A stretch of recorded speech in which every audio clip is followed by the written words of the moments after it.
నీకే స్తోత్రం. రేపు ఏకరీతిగా ఉన్న దేవుడు నాయన, నీకే వందనాలు నాయన. నీవు సెలవీయగా కలుగనిదేముంది, వాక్కును పంపగా జరుగనిదేముంది. నీవు సెలవీయగా కలుగనిదేముంది, వాక్కును పంపగా జరగనిదేముంది. సకలము నీవేనయ్యా, శ్రీమంతుడా స్తుతి నీకు పాడెదనయ్యా.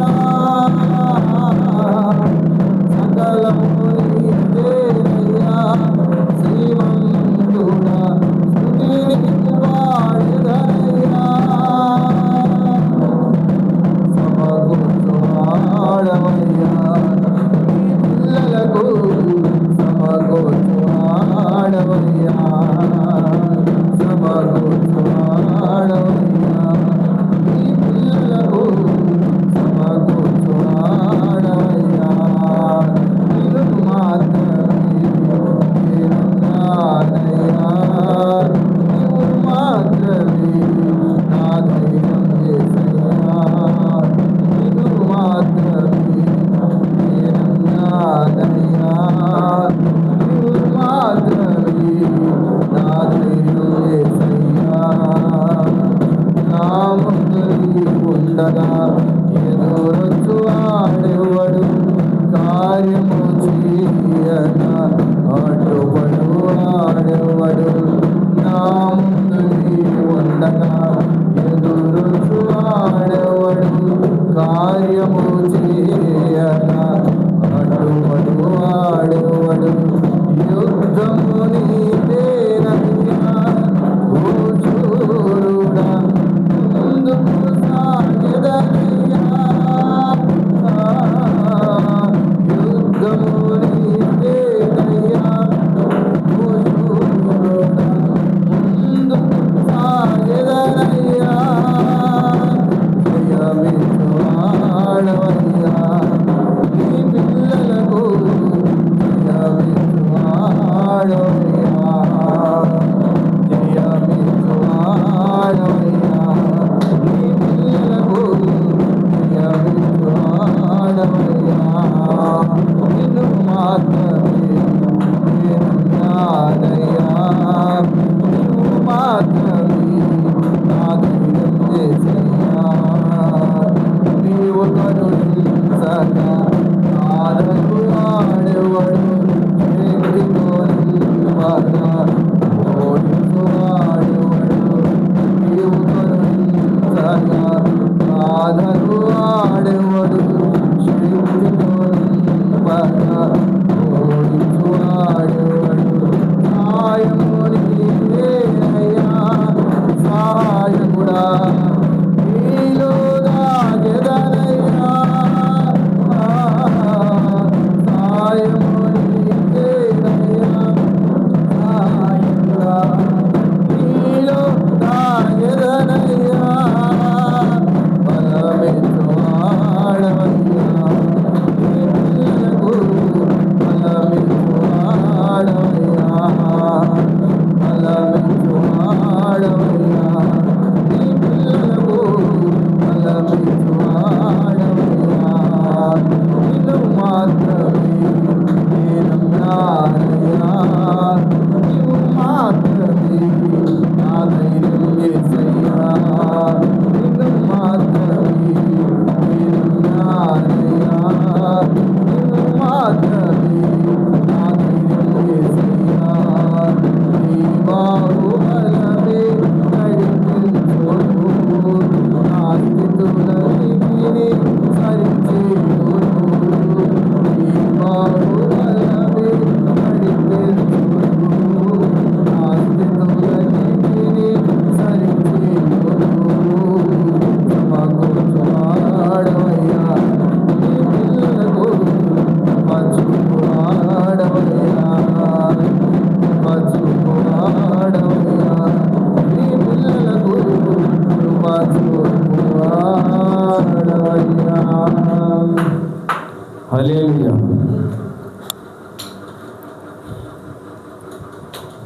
వచ్చిన ప్రతి ఒక్కరికి నా హృదయపూర్వక వందనాలు.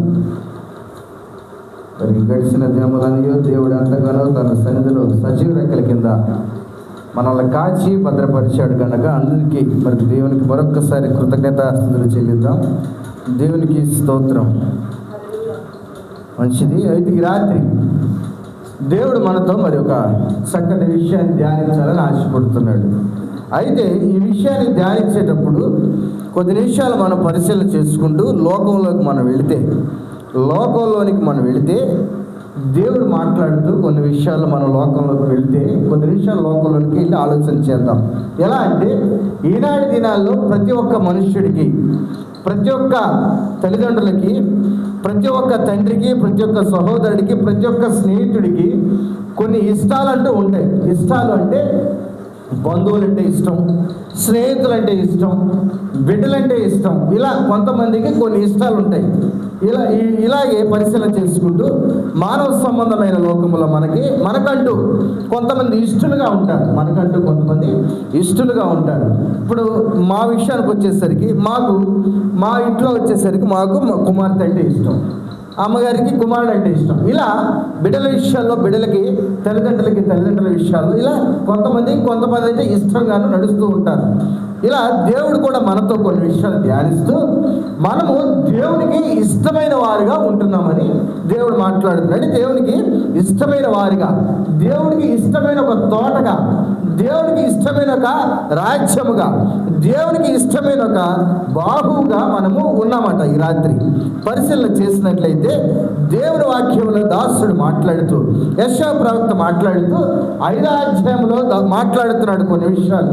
ఈ రాత్రి ఏమనంటే మాట్లాడుతూ ఒకసారి ధ్యానించుకుందాం. యెషయా రాసిన గ్రంథము 5వ అధ్యాయము 1వ వచనం నుంచి మనం చదువుకుంటూ వెళితే దేవుడి రాత్రి మనల్ని ఎలా ప్రేమిస్తున్నాడంటే, నా ప్రియుని గురించి పాడెదను వినుడి, అతని ద్రాక్ష తోటను బట్టి నాకిష్టుడైన వారిని గురించి పాడెదను వినుడి. ఇక్కడ యెషయా ప్రవక్త మాట్లాడుతూ చెప్తున్నాడు ఏమని, నా ప్రియుని గురించి నేను పాడేదని. అంటే దేవుడు నా ప్రియుడై ఉన్నాడు, నేను ఆయన గురించి నేను పాడతాను. ఈ రాత్రి మీరు ఆలకించండి. అతనికి ఒక ద్రాక్ష తోటను బట్టి నాకు ఇష్టడైన వారిని గురించి నేను పాడేదను వినుడి. తర్వాత సత్తువు గల భూమి గల కొండ మీద నా ప్రియునికి ఒక ద్రాక్ష తోట ఉండెను. చాలమ్మా. ఇక్కడ మొదటిగా మనం పరిశీలన చేస్తే యెషయా ప్రవక్త దేవుని గురించి మాట్లాడుతూ ఈ రాత్రి నేను నా ప్రియుని గురించి పాడతాను, మీరు ఆలకించండి. అయితే అతనికి ఒక ద్రాక్ష తోటను బయట కూడా నాకు ఇష్టడైన దేవుని గురించి రాత్రి నేను ఒక పాట పాడతాను, మీరు ఆలకించండి అన్నాడు. వర్తమానం కదా మనం ఈ రాత్రి ధ్యానించవలసినది. మరి పాట ఏమిటి అంటే, మరి యెషయా ప్రవక్త ఒక పాట ద్వారా దీన్ని తీసుకొని మాట్లాడుతూ మనతో చెప్తున్నాడు. ఆయనకట సత్తువ భూమి గల కొండ మీద నా ప్రియునికి ఒక ద్రాక్ష తోట ఉండెను. ఈ భూమి పైన దేవునికి ఒక ద్రాక్ష తోట అనేది ఉందట. ఈ ద్రాక్ష తోట ఆయనకి బాగా ఇష్టమైన తోట. ఈ ద్రాక్ష తోటలో దేవుడు ఏమేం పనులు చేశాడో, ఎలా మనల్ని నడిపించాడో, ఎలా దేవుడు నడిపించాడు మరి పరిశీలన చేసుకున్నట్లయితే కింద వచ్చిన మనం చూసుకుంటే ఆయన దానిని బాగుగా త్రువి రాళ్లను ఏరి నాటించెను. వేయించి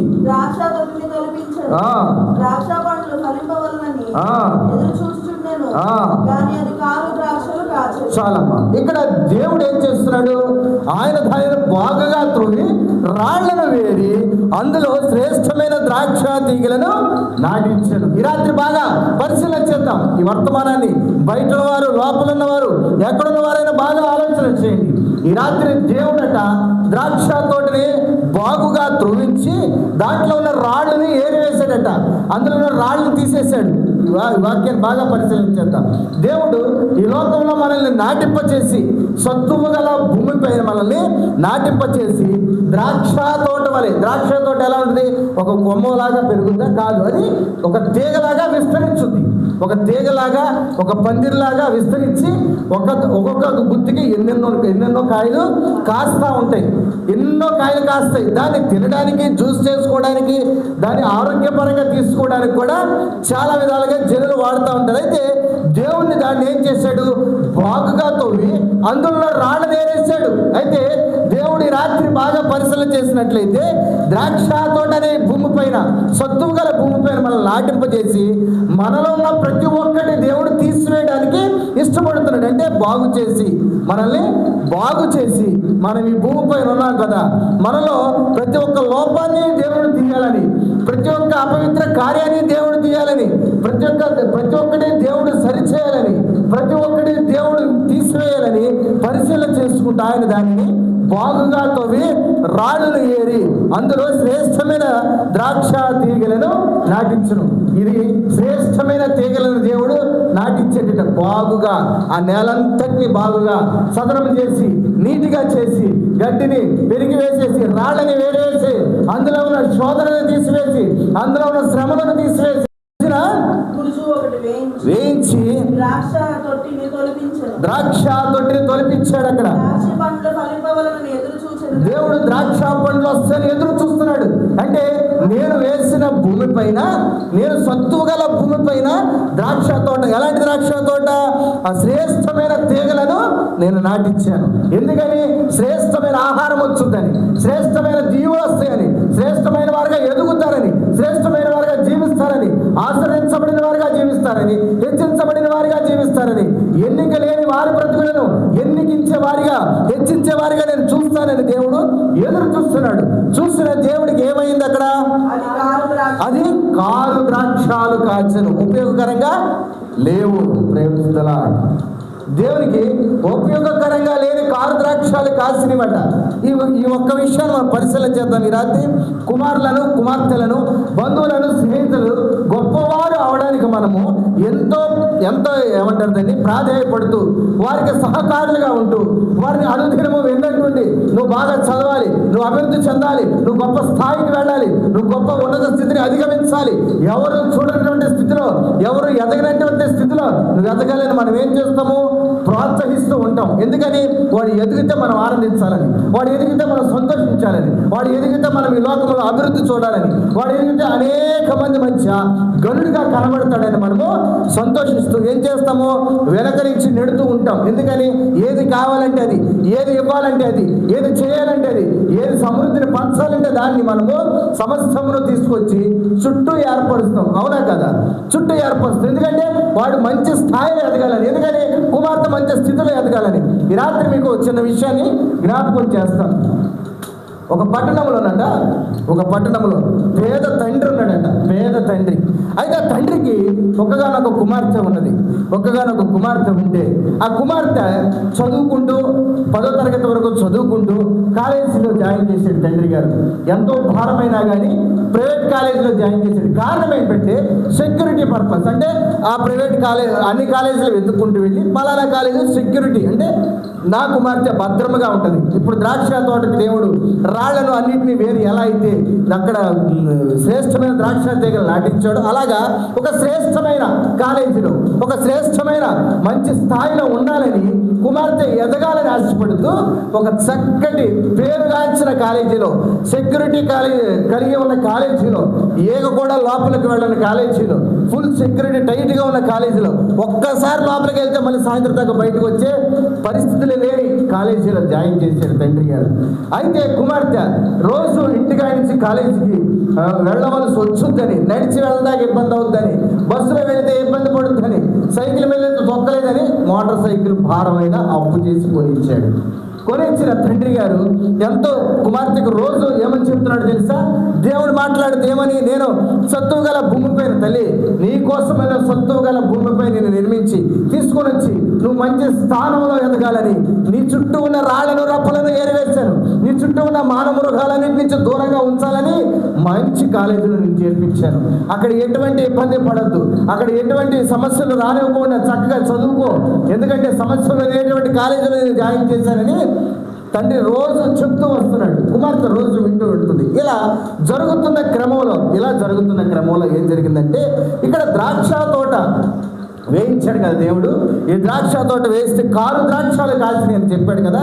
ఎదురు చూస్తున్నాడు తండ్రి. ఎలా ఎదురు చూస్తున్నాడు? నా కుమార్తెని నేను 10th అయిపోయిన వెంటనే మంచి కాలేజీలో జాయిన్ చేశాను, మంచి స్థితిలో ఉంటుందని ఎదురు చూస్తున్నాడు. ఇలా కొన్ని సంవత్సరాలు గడుస్తున్నాయి.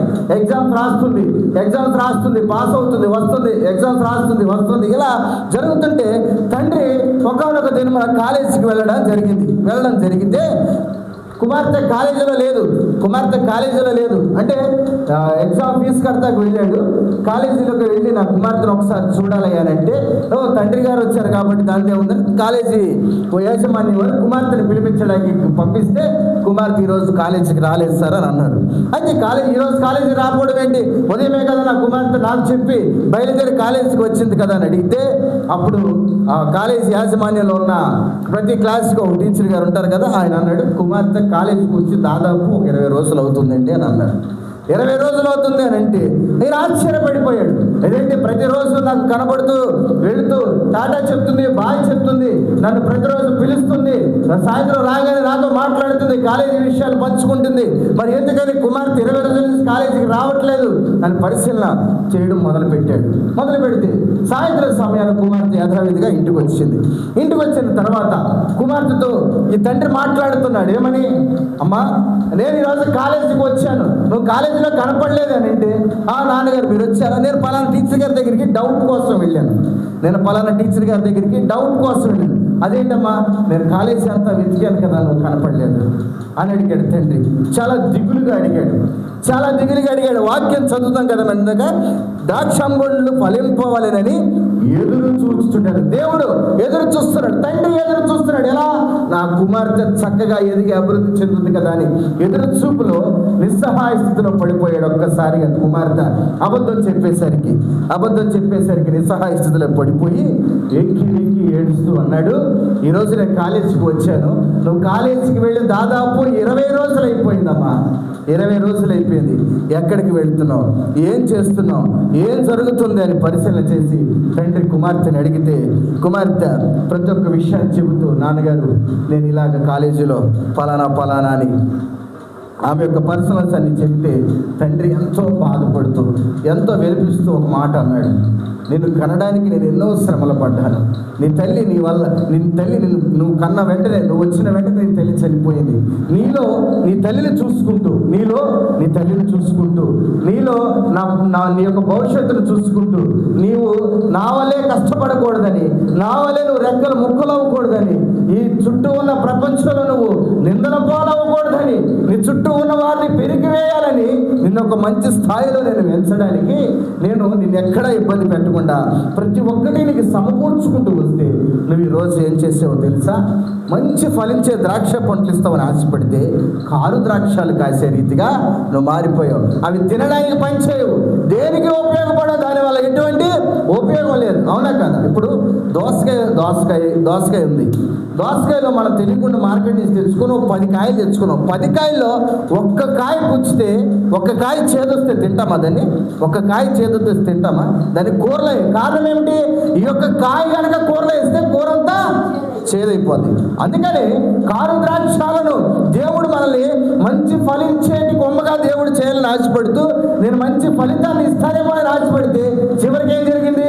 కారు ద్రాక్షాలు వచ్చేసి అప్పుడు మాట్లాడుతున్నాడు యెషయా ప్రవక్త, కావున యెరూషలేము నివాసులారా, యోధావారులారా, 3వ వచనమమ్మ, నా ద్రాక్ష తోట విషయంలో నాకు న్యాయము తీర్చవలెనని నేను మిమ్మల్ని వేడుకుంటున్నాను. అయ్యా, నా ద్రాక్ష తోట విషయంలో నాకు న్యాయం కావాలి అని వేడుకుంటున్నాడు.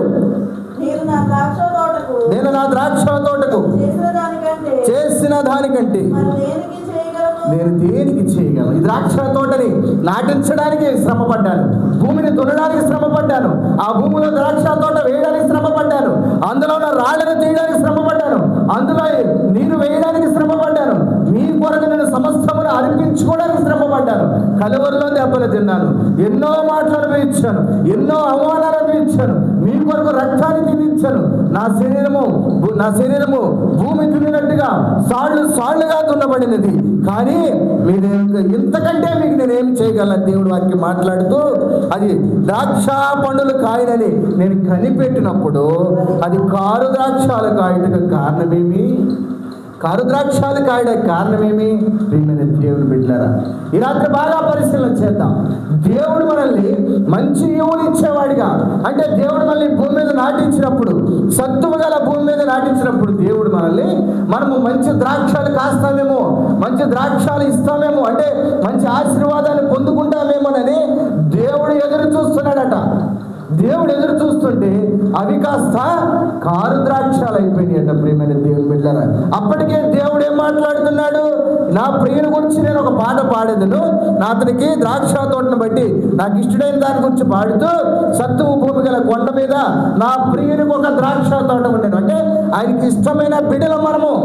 ఈ మాట ఎవరో చెప్పలేరు ఈ మాట. భూమి మీద విస్తారమైన జనాంగం నడుస్తుంటారు, వెళ్తూ ఉంటారు. ఎవరు నీకు ఇష్టమనంటే నాకు పలానా సినిమా యాక్టర్ అండి, ఎవరు నీకు ఇష్టమంటే నాకు పలానా వాడు, ఎవరు నీకు ఇష్టమంటే నాకు పలానా వాడు. కానీ దేవుడు ఏ రోజైనా నీకు అంటపడి ఈ మాట అడుగుతున్నప్పుడు దేవుడికి నువ్వు ఇష్టపూర్వకంగా ఉంటున్నావా? దేవుడు ఈ రాత్రి కూడా నీతో చెప్తున్నాడు, నువ్వు నాకు ఇష్టడుగా ఉన్నావు, నేను నేను ఎంతగానో ప్రేమిస్తున్నాను, ఈ భూమి మీద నిన్ను విస్తారంగా అభివృద్ధి పొందుతావని నాటితే, విస్తారంగా ప్రేమను పొందుతావని నాటితే, విస్తారంగా ఆశీర్వించబడతావని నాటితే, ద్రాక్ష తోటకి గుత్తులుగా కాసి అనేక మందికి ఉపయోగపడిన మాదిరిగా జీవిస్తామని నేను ఈ భూమి మీద ప్రతి ఒక్కటి పెరిగి వేసి నిన్ను సత్తువ గల భూమి మీద నేను నాటితే, ఆఖరికి నువ్వు కారు ద్రాక్షాలు కాసేవాడిగా మారిపోయావని దేవుని వాక్యం మాట్లాడుతుంది. దేవునికి స్తోత్రం. అయితే ప్రియమైన దేవుని బిడ్డలారా, ఈ కారు ద్రాక్షాలు కాయడం వల్ల ఎటువంటి ఉపయోగమో లేకుండా పోయింది. అందుకని దేవుడు ఎంతో బాధతో దిగులుతో మాట్లాడుతూ ఏమంటున్నాడు తెలుసా? కావున యెరూషలేము నివాసులారా, యూదావారులారా, నా ద్రాక్ష తోట విషయం నాకు న్యాయము తీర్చవల్లని నేను మిమ్మల్ని వేడుకొనుచున్నాను. యెరూషలేము నివాసులారా, దేవుని బిడ్డలైనటువంటి వారులారా, దేవుడు మనతోనే మాట్లాడుతున్నాడు. ఏమని? ఈ ద్రాక్ష తోట విషయంలో నాకు న్యాయం ఇకనైనా మీరు తీర్చండి. నేను ఈ ద్రాక్ష తోటకి ఇంకా నేనేమి చేసిన దానికంటే ఇంకేం చేయాలి అంటే, ఈ భూమిని శుభ్రంగా దున్నించాను, ఈ భూమిలో సమస్తమును ఏరివేశాను, ఈ భూమిలో సమస్తం కావలసిన ఎరువులన్నిటినీ వేశాను, మీరు అభివృద్ధి చెందడానికి కావలసినవి ఇచ్చాను, ఉంటాకి నీడనిచ్చాను, తింటాకి ఆహారం ఇచ్చాను, కట్టుకోవడానికి వస్త్రములు ఇచ్చాను, బ్రతకడానికి ప్రతిదినము కృపనిస్తున్నాను. కానీ ఇంకనో నేను మీకు ఏం చేయగలను, ఇంకనో మీకు ఏమి ఇవ్వగలను, ఇంకనో మిమ్మల్ని ఎలా అభివృద్ధి చెందగలను? ఆలోచన చేయండి ఒక్కసారి రాత్రి. ప్రియమైన దేవుని బిడ్డలారా, మనము దేవుని సన్నిధిలో అభివృద్ధి చెందాలని దేవుడు ఆశపడుతున్నాడు. కారు ద్రాక్షాలుగా మనం ఉండాలంటే ఈ లోకంలో అనేక అవమానాలు మనము చూస్తాం. జాగ్రత్తగా పరిశీలన చేయండి. మనము దేవుని బిడ్డలైనటువంటి వారము ఈ లోకములో ఏదైనా ప్రాంతానికి వెళ్ళి ఎంతసేపు చిరాకులు పరాకులు పడితే మనల్ని ఎవరన్నా ప్రేమించగలరా? చిరాకులు పరాకులు పడితే మనల్ని ప్రేమించగలరా? కనీసం మన దరిదాపులు కూడా. కారణం ఏంటంటే వాళ్ళు సరైనటువంటి వాళ్ళు కాదు. వారిని కదిపితే కంపు కదిపితే కంపు అంటారు. ఎందుకని? వారి నోరు మంచిది కాదు. సామెత ఉంటుంది, లోక సామెత, నోరు మంచిదైతే ఊరు మంచిదవుతుంది అని అంటారు. ఆ ఊరిలో ఉన్న వాళ్ళందరూ మంచివారు కాదు. అయితే ఆ ఊర్లో ఉన్న వాళ్ళందరూ మంచివారు కాదు. అప్పుడు నువ్వు ఆ ఊర్లోకి నివాసం చేసినప్పుడు నువ్వు మంచిదానివైతే ఊరంతటినీ మార్చగలవు. మంచివాడవైతే ఊరందరినీ మార్చగలవు. దేవుడు అందుకని మాట్లాడుతున్నాడు. అనేక మందిని ప్రేమిస్తామని, అనేక మందిని ఆదరిస్తామని నేను ఎంతగానో నిన్ను శ్రమపడి బాధపడి చక్కటి సత్తువు గల భూమి మీద నాటిస్తే ఆఖరికి నువ్వు వారిలో కూడా కలిసిపోయి కారు ద్రాక్షాలుగా మారిపోయావు. ప్రియమైన దేవుని బిడ్డలారా, ఈ రాత్రి దేవుడు మనకి చేయగలిగినంతయో చేశాడు. కానీ జనులు అంటారు, దేవునికి నేను ఇష్టం లేదు కనుక దేవుడు నాకేమి ఇచ్చాడు? దేవుడికి నేను ఇష్టం లేదు కనుక దేవుడు నన్ను చూశాడు. దేవుడికి నేను ఇష్టం లేదు కనుక నా పైనే శత్రువులు పొందుతున్నారు. దేవుడికి నేను ఇష్టం లేదు కనుక నా పైనే ఎంతోమంది నిందలు మోపుతున్నారు. దేవునికి నేను ఇష్టం లేదు కనుక నా పైన అనేక శ్రమలు వస్తున్నాయి. దేవునికి నేను ఇష్టం లేదు కనుక నా కుటుంబంలో నన్ను హేళన చేస్తున్నారు అనుకుంటున్నారు. కానీ దేవునికి నువ్వు ఇష్టమైన వాడిగా ఉన్నావని, దేవుడికి నువ్వు ఇష్టమైన వాడిగా ఉన్నావని నువ్వు గ్రహించావా? దేవుడిని నువ్వు ఇష్టముగా ప్రేమించి ఈ భూమి తీసుకొచ్చినప్పుడు నువ్వు దేవుడికి ఇష్టపూర్వకముగా చక్కటి ద్రాక్షాలు ఫలించే రీతిగా నువ్వు బ్రతుకుతున్నావా? ప్రియమైన దేవుని బిడ్డలారా, కారు ద్రాక్షాలు వస్తేనే దేవుడు అస్సలు ఊహించలేదు. ఎందుకంటే దేవుడు ఎంతగానో ప్రేమించి తను సాళ్ళుగా దున్నబడిన భూమిపై మనల్ని ఎంతగానో ఆయన కృపలో భద్రపరిచాడు. ఆయన మాట్లాడుతూ నేను ఈ ద్రాక్ష తోట విషయంలో అన్నీ చేశాను, ఇంక నేనేం చేయగలను అని అడుగుతున్నాడు. అయితే అది ద్రాక్ష తోట కాయనని నేను కనిపెట్టి ఆఖరికి అది కారు ద్రాక్షాలు కాసింది. కారణం ఏమిటి అని బాధపడుతున్నాడు. ప్రియమైన దేవుని బిడ్డలారా, అయితే దేవుడు మరొక విషయాన్ని ధ్యానిస్తూ రాత్రి 5వ వచనంలో చెప్తున్నాడు, ఆలోచించుడి, నేను నా ద్రాక్ష తోటను చేయబో కార్యములు మీకు తెలియజెప్పుదును. దేవుడు ద్రాక్ష తోటకు చేయబో కార్యము చెప్తున్నాడట. నేను అది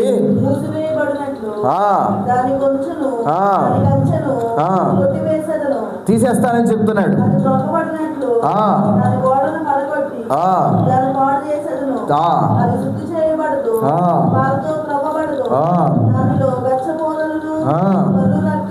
చెట్లను బలిసి చూసారా,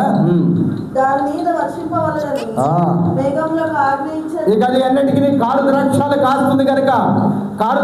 కాస్తుంది కనుక ఫలించుందని ఎదురు చూసిన ద్రాక్ష తోట కారు ద్రాక్షాలు కాసేసరికి దేవుడు చెప్తున్నాడు, నేను దాన్ని తీసేస్తాను, దానికి చేయబోయే కార్యాన్ని వివరిస్తాను, మీరు ఆలకించండి. నేను అది మోసివేయబడినట్లు దాని కంచెను కొట్టివేస్తాను. కంచె లేకపోతే ఏం జరుగుద్దండి? కంచె లేకపోతే ఏం జరుగుద్ది? ఆ జంతువులు, కోతులు, లేకపోతే పందులు వచ్చి ఆ నేలంతటిని పాడు చేసేసి ఆ ద్రాక్ష తోట అంతటిని చిందరవందర చేసి, కోతులైతే ఇంకును ఆ పళ్ళన్నీ కోసేసి ఇంకా పాడు చేసేస్తూ వస్తాయి. కోళ్ళని, కుక్కలని, ఇక ఆ ద్రాక్ష తోటలో ఏమీ కనపడవు. ఇంకా కంచె తొలగిపోయిన తర్వాత అక్కడ ఏమీ ఉండదు. మన జీవితాల్లో కూడా అంతే. దేవుడు ఒక్కసారిగా కంచెని తీసివేస్తే యోబు ఎలా శ్రమలు అనుభవించాడో అంతకంటే ఎక్కువ శ్రమలు అనుభవిస్తాం. వ్యాధులు వచ్చింది, దుఃఖం వచ్చింది, ఇరుకొచ్చుంది, శోధన వచ్చింది, ఆఖరికి ప్రాణ భయం కూడా వచ్చేస్తుంది. తర్వాత అది త్రొక్కబడినట్లు దాని గోడనట పడేస్తాడట. ఇక దానికి హద్దులుండవు. అది పాడు చేసేదను. ఇక శుద్ధి చేయబడి అన్నిటికీ పాలతో త్రమ్మబడదు. దానిలో గచ్చపొదలు చెట్లను కలిసి ఉండును. దాని మీద వర్షింపవలదని మేఘములకు ఆజ్ఞయించెదను. చాలమ్మా, అది శుద్ధి చేయబడదు, పారతో త్రోవబడదు. గడ్డి పెరిగితే మనం ఏం చేస్తాం? పొలాల్లో గడ్డి పెరిగితే కూడలు పెట్టి అవన్నీ కలుపు మొక్కలని తీసివేస్తారు. కారణం ఏమిటి? వాడు వేసిన పంట ఆ గడ్డిలో కలిసిపోకూడదని, వాడు వేసిన పంట ఆ గడ్డిలో కలిసి పాడైపోకూడదని పనివారిని పెట్టి పెరిగి వేస్తూ ఉంటాడు. ఎందుకని? వాడు వేసిన పంట ఆ అభివృద్ధి చెందాలని, మంచి వ్యాపారం రావాలని, మంచి ఫలితం తినాలని వాడు ఆశపడుతూ ఉంటారు. అయితే దేవుడు ఏం చెప్తున్నాడు? ఈ కారు ద్రాక్షాలు కాసిన దాన్ని ఏం చేస్తున్నాడు? ఇక ఎన్నటికీ బాగు చేయకూడదు. ఈ నేల మీద గడ్డి మొలిసిన త్రవ్వడానికి ఎవరు రారు. దాని మధ్యన ఏం పొందుతుందట? గచ్చపొదలను, బలరక్కసి చెట్లను బలిసి, అంటే పాపము, ముళ్ళతో ఉన్న చెట్లు ఇవన్నీ అట దాని చుట్టూ ఉండి అట దాని మీద వర్షం కూడా పడనివ్వకుండా, అంటే నీరు కూడా తగలనివ్వకుండా వదిలిపెడతానని చెప్తున్నాడు. ఆగ్రహించేస్తానని చెప్తున్నాడు. అప్పుడు 7వ వచనంలో అంటున్నాడు, ఇశ్రాయేలు వంశ సైన్యాధిపతి అని యెహోవా ద్రాక్ష తోట యూదా మనుష్యులు ఆయనకి ఇష్టమైన వనమాట. చూసారా, దేవునికి మనము ఇష్టమైన వనము. ఈ ఇష్టమైన వనము కావాలనని చూడగా చాలమ్మా. ఏం కావాలని ఆశపడుతున్నాడు దేవుడు? న్యాయము. కానీ ఏం కనబడుతుంది దేవునికి? బలాత్కారము. ఆ తర్వాత నీతికి కావాలని దేవుడు చూస్తే రోదన వినబడుతున్నది. దేవునికి స్తోత్రం. ప్రియమైన దేవుని బిడ్డలారా, దేవుడు మన మధ్య నుండి ఏం కావాలని ఆశపడుతున్నాడు? న్యాయమును. ఈ లోకంలో అది కొదువైపోయిందండి, అది చాలా కొదువైపోయింది. మనం ఎంత న్యాయంగా వెళుతున్నా కానీ అవతల వ్యక్తులు మళ్ళీ ఏదో ఒక మాట ద్వారా ఏదో ఒక సందర్భంలో అన్యాయం చేస్తూనే ఉంటారు. బంధువులు, స్నేహితులు అనేక మంది ఎక్కువైపోయారు ఈనాడు జిల్లాలో. అన్యాయానికి అసలు హద్దు పొద్దు లేకుండా పోయింది. ప్రేమ విషయాలు అన్యాయం అయిపోయింది, పద విషయాలు అన్యాయం అయిపోయింది, అన్ని విషయాల్లోనూ అన్యాయంగా మాట్లాడుతున్నారు ప్రతి ఒక్క జనులు. దేవుడు ఏం ఆశపడుతున్నాడు? మనము న్యాయంగా బ్రతుకుతామేమో అని ఆశపడితే ఆఖరికి ఏం కనబడుతుంది? దేవునికి బలాత్కారము ఈ లోకంలో కనబడుతున్నది ఎక్కువగా. అయితే దేవునికి నీతి కావాలని ఎదురు చూస్తుంటే రోదన వినబడుతుందట. ప్రియమైన దేవుని బిడ్డలారా, ఏమని రోదన వినబడుతుంది? దేవుడు నీతిగా బ్రతుకుతారని ఆశపడితే ఈ లోపల ప్రతి ఒక్క మనిషికి ధనాపేక్ష అనే రోదన, ఇల్లు కట్టుకోవాలనే రోదన, ఏదో సంపాదించుకోవాలనే రోదన, అది చూడాలి, ఇది కొనాలి, అది చేయాలనే రోదన వినబడుతుంది దేవునికి. అయితే అప్పుడు మాట్లాడుతూ స్థలము మిగలకుండా మీరు మాత్రమే దేశంలో నివసించినట్లు ఇంటికి ఇల్లు కలుపుకొని, పొలానికి పొలము కలుపుకొని చేర్చుకునే వారికి ఏమొస్తుందట? శ్రమ వస్తుందట. కారు ద్రాక్షాలు కాసిన కుటుంబంలో కలిగే శ్రమ. వీరు న్యాయం ఉండదు, ప్రతి చోట అన్యాయమే. ఇల్లుకి ఇల్లు అమర్చుకుంటూ, అంటే స్వాధీనపరుచుకుంటూ, ఆక్రమించుకుంటూ, వారి ఇష్టం వచ్చినట్టుగా పొలాలు కలుపుకుంటూ, వారి ఇష్టం వచ్చినట్టుగా ప్రతి సంపదని కలుపుకుంటూ వెళ్ళిపోయిన వారికి ఏమొస్తుందట? శ్రమ. దానివల్ల ఉపయోగం లేదు, దానివల్ల ఎటువంటి ఆశ లేదు, దానివల్ల ఎటువంటి ఉత్సాహం లేదు. ఆఖరికి వారికి ఏమొస్తుంది? శ్రమ వచ్చింది. దానివల్ల ఎటువంటి ఉపయోగం లేదని చెప్తున్నాడు. నేను చెవులారా వినట్లు సైన్యములకు అధిపతి యెహోవా స్పష్టముగా ఈ మాట నాతో సెలవిచ్చాడట. స్పష్టముగా యెషయా ప్రవక్తకి ఈ మాట సెలవిచ్చాడు. ప్రతి ఒక్కరికి శ్రమ వచ్చుద్దని, సంపాదించుకొని దాచిపెట్టుకొని మా దగ్గర లేదని చెప్పేవారికి, ఇంటికి ఇల్లు కూర్చిపెట్టుకునే వారికి, పొలాలకు పొలాలు దాచుకునే వారికి, లాక్కునే వారికి, ఇలా ప్రతి ఒక్కరికి దేవుడు శ్రమిస్తానని ఈ మాట చెవులారా యెషయా ప్రవక్త విని దేవుడు మాట్లాడుతున్న ప్రతి ఒక్క మాట నాకు చెప్పాడని చెప్తూ నిజముగా గొప్పవియు దివ్యమైనవి ఇంట్లో అనేకుల నివాసము లేక పాడైపోయినాయి అట. ప్రియమైన దేవుని బిడ్డలారా, ఈ రాత్రి బాగా పరిశీలన చేసినట్లయితే దేవుడు మనల్ని కారు ద్రాక్షాలు కాస్తాయి అని అస్సలు ఊహించలేదు. దేవునికి ఇష్టమైన వారు ఎవరమో మనమే. ఇందాక చదివాం కదా, ఆ యోధా మనుషులు ఆయనకి ఇష్టమైన వారము, దేవునికి మనము ఇష్టమైన వనము. దేవుడు ఈ వనములో మంచి ద్రాక్షాలు కాస్తాయని, మంచి ఆశీర్వాదకరంగా బ్రతుకుతామని, నీతిగా బ్రతుకుతామని, న్యాయంగా బ్రతుకుతామని, అన్ని విషయాలు గొప్పగా బ్రతుకుతామని, దేవుని సన్నిధిలో గొప్పగా అత్యాధికమైన స్థితిలో ఉంటామని దేవుడు ఆశపెడితే ఆఖరికి దేవునికి మన విషయంలో ఏమైనా పడుతుందట? రోదన వినబడుతుందట. మన విషయంలో ఆయనకి ఏమైనా పడుతుందట? బలాత్కారములు వినబడుతున్నాయట. ప్రియమైన దేవుని బిడ్డలారా, దేవుని ఎరిగినట్టు వారు అనేక విషయాలు ధ్యానించినట్లయితే దేవుడు ఎంతో దుఃఖిస్తున్నాడనే విషయాన్ని మనము పరిశీలన చేసుకోవాలి. కొన్ని విషయాల్లో క్రైస్తవులైనా కావచ్చు, క్రైస్తవులు చూసి దేవుడు అన్యులు అంటారు, కొన్ని విషయాల్లో వీరు దేవుని బిడ్డలు అంటారు. కారణం ఏంటంటే వారి ముఖంలో ప్రేమ, సమాధానము, సంతోషము, ప్రతి విషయముందు న్యాయముగా కనబడే రీతిగా ముఖంలో కనబడితే కనుక కొంతమంది దేవుని బిడ్డలను చూడగానే చెప్తారు, కొంతమంది దేవుని బిడ్డలైనా కానీ చెప్పలేరు, కొంతమంది దేవుని బిడ్డలైనా కానీ తిడుతూ ఉంటారు. కారణం ఏంటంటే దేవుని వాక్యము మాట్లాడుతూ నీతి న్యాయం కనబడితే నేను ఆశపడితే బలాత్కారం కనబడుతుంది అని మాట్లాడుతున్నాడు. చూసారా? అలాగా చూసేవారికి మన ముఖములు ఎప్పుడు నీతి న్యాయం కనబడే రీతిగా ఉండాలని ఆశపడుతున్నాడు దేవుడు. అలా ఆశపడితే దేవుడు మనల్ని ద్రాక్ష తోటలో మంచి ఫలం ఇచ్చే రీతిగా ఆశీర్వదిస్తానని చెప్తున్నాడు. ఒక రైతు ఒక పంటను వేయాలంటే ఎంత కష్టపడాలండి? ఆ భూమిని దున్నించాలి, నీరు పెట్టాలి, నారు పెట్టాలి, అలా సమస్తమును పనివారిని సమకూర్చుకొని ఆ పంటని కాపుదలించుకుంటూ అర్ధరాత్రి అయినా అపరితమైన వర్షం వచ్చినా ఎండ ఎక్కువైనా ఏది ఎక్కువైనా జాగ్రత్తగా కాపాడుకుంటూ పక్షుల జోలికి వెళ్ళనివ్వకుండా, ఎలకలు తినకుండా, పందికొక్కలు తినకుండా, ఎవరు దానిలో వెళ్ళి చొరబడకుండా దాని చుట్టూ ఎప్పుడు కాపలా కాసుకుంటూ ఉంటాడు. కారణం ఏమిటి? ఆఖరిలో ఆ పంట నేను విస్తారంగా కోసుకోవాలని, విస్తారంగా అభివృద్ధిని తీసుకోవాలని, విస్తారంగా దాన్ని అందరికీ చూపించుకోవాలని ఆశపడతాడు. ఆ పంట చక్కగా పండితే ఎవరికండి గొప్ప? రైతుకే గొప్ప. ఎందుకని? ఎంత చక్కగా పండించాడు రా పంట, ఎంత చక్కగా కాపుదలు ఇచ్చాడు రా, ఎంత చక్కగా ప్రతిరోజు వచ్చి చూసుకున్నాడు అంటారు. మన బిడ్డలు ఉన్న స్థాయికి వెళ్తే కారణం ఎవరికి గొప్ప? మనకే గొప్ప. ఎందుకని? వారి బిడ్డలు కష్టపడటానికి కారణం ఏంటి తెలుసా?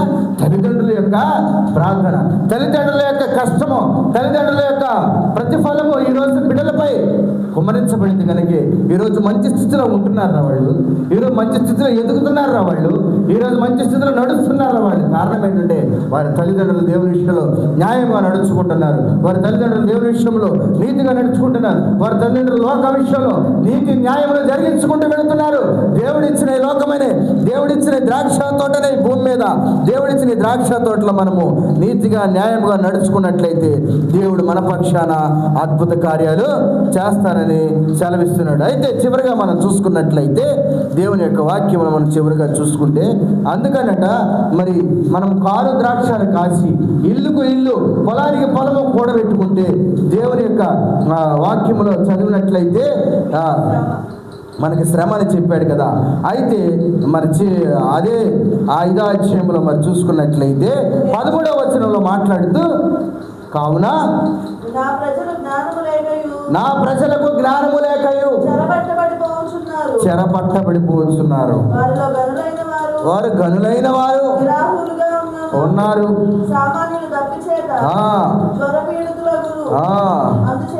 అందుచేతనే పాతాళం గొప్ప ఆశ పెట్టుకుందట.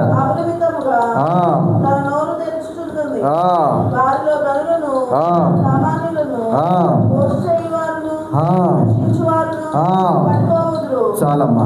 ఇక్కడ కావున నా ప్రజలకు జ్ఞానము లేకే చెరబడిపోతున్నారు, వారిలో గనులైన వారు నిరాహులై ఉన్నారు, సామాన్యులు కూడా ఉన్నారు, అందుచేతనే పాతాళము గొప్ప ఆశ పెట్టుకుని అపరిమితంగా తన నోరు తెరిచి ఉన్నది. దేవుని ఒక్కోసారి మనము ప్రార్థనలో పెట్టి చదువుతామని ఆశ కలిగిన ప్రాణాన్ని తృప్తిపరిచే దేవుడు, ఆశ కలిగిన ప్రాణాన్ని తృప్తిపరిచే దేవుడు అంటూ ఉంటాం.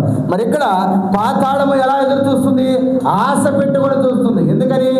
దేవుడు భూమి పైన మంచి ద్రాక్ష పంటని ఇస్తుందని జనులను నాటితే జనులు కారు ద్రాక్షాలు కాసారు. ఇప్పుడు నా ఆశ నెరవేరింది, ఇప్పుడు నా ఆశ నెరవేరిందని పాతాళం ఎదురు చూసి అందులో మితముగా నోరు తెరిచి ఎదురు చూస్తుంది. ఎందుకంటే పడిపోతుంది. దేవుడు మనల్ని ఇష్టమైన తోటగా ఈ భూమి మీద వేస్తే జనులు మాత్రం దాన్ని ఇష్టం వచ్చినట్టుగా వాడుకుంటున్నారు, ఇష్టం వచ్చినట్టుగా వాడుకుంటున్నారు, ఇష్టం వచ్చినట్టుగా నడుస్తున్నారు, ఇష్టం వచ్చినట్టుగా జీవిస్తున్నారు. ఈ భూమి పైన మనం ఏదైనా ఒక 2 విత్తనాలు వేస్తేనే దాన్ని ఎంతో చక్కగా కాపుదలు ఇస్తాం. కారణం ఏంటి? అది చక్కగా పండాలని, అది చక్కగా రావాలని, అది చక్కటి సమృద్ధిని ఇవ్వాలని మనం ఎదురు చూస్తూ ఉంటాం. కానీ దేవుడు ఈ రాత్రి చెప్తున్నాడు కదా, ఆయనకి ఇష్టమైన తోటగా మనం ఉంటే, ఆయనకి ఇష్టమైన వాడిగా మనం ఉంటే దేవుడు మనల్ని ఎంతగానో ప్రేమిస్తున్నాడు. మనము కారు ద్రాక్షాలు కాసేవారిగా మనం ఒకవేళ ఉన్నామనుకోండి, దేవుడి సన్నిధిలో మనము బలాత్కారము చేసేవారిగా ఉంటాం. దేవుడు మనల్ని నీతిని చూడాలని ఆశపడుతున్నాడు, మనలో న్యాయము చూడాలని ఆశపడుతున్నాడు. ఈ జనులు ఈ భూమి మీద ఎవరు చూడడానికి ఆశపడరు, దేవుడు మాత్రమే మనల్ని చక్కగా నడవాలని ఆశపడుతున్నాడు, మంచి ఆశీర్వాదం పొందుకోవాలని ఆశపడుతున్నాడు, మంచి స్థితిలో ఉండాలని ఆశపడుతున్నాడు దేవుడు. కానీ జనులు మాత్రం దీన్ని లెక్క చేయకుండా జనులు దీన్ని విడిచిపెట్టేసి ఏదో దేనికోసమో ఈ లోకములో ఉన్న వాటి కోసం పరిగెడుతున్నారు. కానీ దేవుడు నీ కొరకు నా కొరకు ఈ భూమిపైకి దిగి వచ్చి ఎన్నో శ్రమలు పడుతూ, ఎన్నో ఇబ్బందులు పడుతూ, ఎన్నో ఇరుకులు పడుతూ ఆయన స్వరక్తం ఇచ్చి మనల్ని కాపాడుకున్నాడని ఎరగనంటి వారిగా ఉన్నారు. కనుకనే ఇంకనో ప్రజలు పాతాళము ఆశ పెట్టుకుని నోరు తెరిచి ఎదురు చూస్తున్నది కదా, అందులో పడిపోతున్నారు అనేక మంది. ప్రియమైన దేవుని బిడ్డలారా, ఈ లోకమని భూమి పైన సత్తు గల భూమి పైన దేవుడు మనల్ని నాటాడు, మంచి ద్రాక్ష తోటగా మనం నాటించాడు. మన చుట్టూ ఉన్న రాళ్ళని వేసాడు, పెరిగి వేశాడు, కష్టాలు తీశాడు, శ్రమలు తీశాడు, నిందలు తీశాడు, అవమానాలు తీశాడు, ఎన్నో ఇరుకులు ఇబ్బందులు తీశాడు, చుట్టూ ఉన్న అపవాదిని కూడా దేవుడు దూరపరిచాడు. కానీ లోకం ఏం చేస్తుందో తెలుసా? వీటన్నిటిని విడిచిపెట్టి ఏదో మంచి ద్రాక్షాలు కాస్తాయి కదా, నేను వీరికున్న శ్రమలను, ఇరుకులను, నిబంధనలను, వేదనన్నింటినీ తీసివేసి వీరికి చుట్టూ కాపుదల కలిగిస్తే వీరు మాత్రం కారు ద్రాక్షాలు కాశారు. ఇక నుంచి ఆ పంటకు నేను కాపుదల ఇవ్వలేను, ఏది ఇవ్వలేనని దేవుడు మాట్లాడుతున్నాడు ఈ రాత్రి. ప్రేమైన దేవుని బిడ్డలారా, దేవుడు మనకి ఇవ్వాలంటే, దేవుడు మన పక్షాన కార్యం జరిగించాలంటే, మనం ఈ లోకంలో దేవుడిని ఎరిగినట్టు వారిగా మనం జీవిస్తే, దేవుడు మన పక్షాన ప్రేమను కుమ్మరిస్తూ ఆయనకి ఇష్టమైన వాడిగా మనల్ని భూమి మీదకి తీసుకొచ్చాడు కనుక ఆయనకి ఇష్టమైన కార్యాలు జరిగించుకుంటూ దేవుడి సన్నిధిలో మనమందరము ముందుకు సాగిపోదుము గాక. ప్రార్థన చేద్దాం. దేవుడి కొద్ది మాటలు దేవుని సన్నిధిలో దీవించును గాక. మా పరిశుద్ధ